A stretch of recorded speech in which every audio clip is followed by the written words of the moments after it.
আসসালামু আলাইকুম, hello everyone, welcome back to my channel. আজকে আমি এখানে মুড়ি দিয়ে গোলাপ জাম বা কালো জাম যাই বলে না কেন, মুড়ি দিয়ে মিষ্টি বানিয়েছি। তো সবাই বানায়, আমিও ট্রাই করলাম।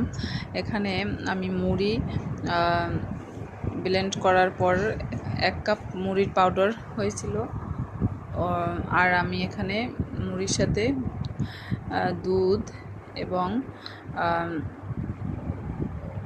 আরও কয়েকটা আইটেম অল্প অল্প পরিমাণে নিয়েছিলাম।